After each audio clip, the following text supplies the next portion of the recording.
പഞ്ചാബിലെ ആം ആദ്മി പാർട്ടി നേതാക്കൾ BJP-യിൽ ചേർന്നു. ജലന്ധറിൽ നിന്നുള്ള MP സുശീൽ കുമാർ റിങ്കുവും ജലന്ധർ വെസ്റ്റ് MLA ശീതൽ അങ്കുറുവുമാണ് BJP-യിൽ ചേർന്നത്. നോബിൾ മാരിക്കാരനുണ്ട്. നോബിൾ വലിയ രീതിയിൽ പ്രതീക്ഷ വെക്കുന്ന ആം ആദ്മി പാർട്ടി പ്രതീക്ഷ വെക്കുന്ന ഡൽഹി കഴിഞ്ഞാൽ ഉള്ളൊരു സംസ്ഥാനം, അവർക്ക് ഭരണമുള്ള ഒരു സംസ്ഥാനം പഞ്ചാബ്. അവിടെ തിരിച്ചടി നേരിടുകയാണോ ആം ആദ്മി പാർട്ടിയെ സംബന്ധിച്ച്? പ്രത്യേകിച്ച് അരവിന്ദ് കെജ്രിവാൾ എല്ലാം ഇപ്പോൾ ജയിലിൽ കിടക്കുന്നത് തങ്ങൾക്കും ഒരു അരക്ഷിതത്വമാണ് എന്നുള്ളൊരു ചിന്ത ഈ ആം ആദ്മി പാർട്ടി നേതാക്കളെ സംബന്ധിച്ചുണ്ടോ നോബിൾ?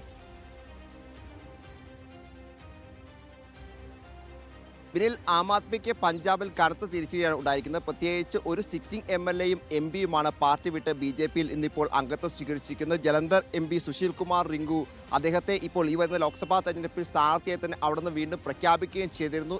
ആ പശ്ചാത്തലത്തിൽ അത്തരത്തിൽ അദ്ദേഹത്തെ പ്രഖ്യാപിച്ച് പ്രചരണത്തിലേക്ക് ഉൾപ്പെടെ പോകാൻ നിൽക്കുമ്പോഴാണ് അദ്ദേഹം നിലവിലെ സിറ്റിംഗ് MP കൂടിയാണ് അദ്ദേഹം BJP-യിൽ ഇന്നിപ്പോൾ അംഗത്വം സ്വീകരിച്ചത്. പഞ്ചാബിൽ നിന്നുള്ള ഏക ആം ആദ്മി പാർട്ടി ലോക്സഭാ അംഗം കൂടിയായിരുന്നു അദ്ദേഹം. 2023 അദ്ദേഹം കോൺഗ്രസ് വിട്ട് ആം ആദ്മി പാർട്ടിയിൽ എത്തുകയും ചെയ്തത്. എന്താണെങ്കിലും അത് കനത്ത തിരിച്ചടിയാണ് ആം ആദ്മിക്ക് സംസ്ഥാനത്ത് ഉണ്ടാക്കിയത് എന്ന കാര്യത്തിൽ യാതൊരു സംശയവുമില്ല. അതോടൊപ്പം തന്നെ ജലന്ധർ വെസ്റ്റിലെ MLA കൂടിയാണ് ഇപ്പോൾ അത്തരത്തിൽ ശീതൽ അങ്കുറൽ. അദ്ദേഹവും ഇപ്പോൾ BJP-യിൽ അംഗത്വം സ്വീകരിച്ചിരിക്കുന്നു. ഇന്നിപ്പോൾ BJP ദേശീയ ആസ്ഥാനത്ത് എത്തിയായിരുന്നു ഈ നേതാക്കൾ അംഗത്വം സ്വീകരിച്ചത്.